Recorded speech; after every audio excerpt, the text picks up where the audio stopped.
नमस्कार. आज आपण जाणून घेऊयात पंचप्राण. आपल्या शरीरामध्ये 5 मुख्य प्राण असतात व 5 उपप्राण असतात. प्रत्येक प्राणाचे कार्य भिन्न भिन्न असते. 5 मुख्य प्राण: प्राण, अपान, व्यान, उदान आणि समान. प्राण हा वायू आपल्या हृदयात राहतो व ब्रीदिंग करता मदत करतो. अपान हा वायू मोठ्या आतड्यात राहतो व मलमूत्राचे विसर्जन करतो.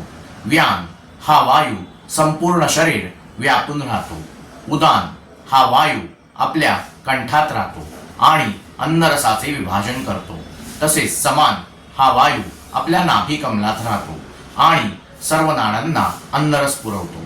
तसेच 5 उपप्राण आहेत: नाग, कुर्म, कृकल, धनंजय आणि देवदत्त.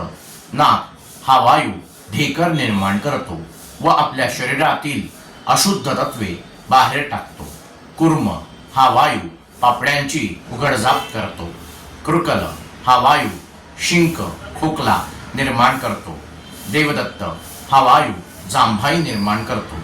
धनंजय हा वायू आपल्या शरीरामध्ये मृत्यूनंतर राहतो आणि वातावरणातील पिशाच्चे शरीरामध्ये प्रवेश करणार नाही याची तो काळजी घेतो. आज आपण जाणून घेतले आपल्या शरीरातील पंचप्राण. आपल्याला जर हा व्हिडिओ आवडला असल्यास लाईक, शेअर आणि सबस्क्राईब करा.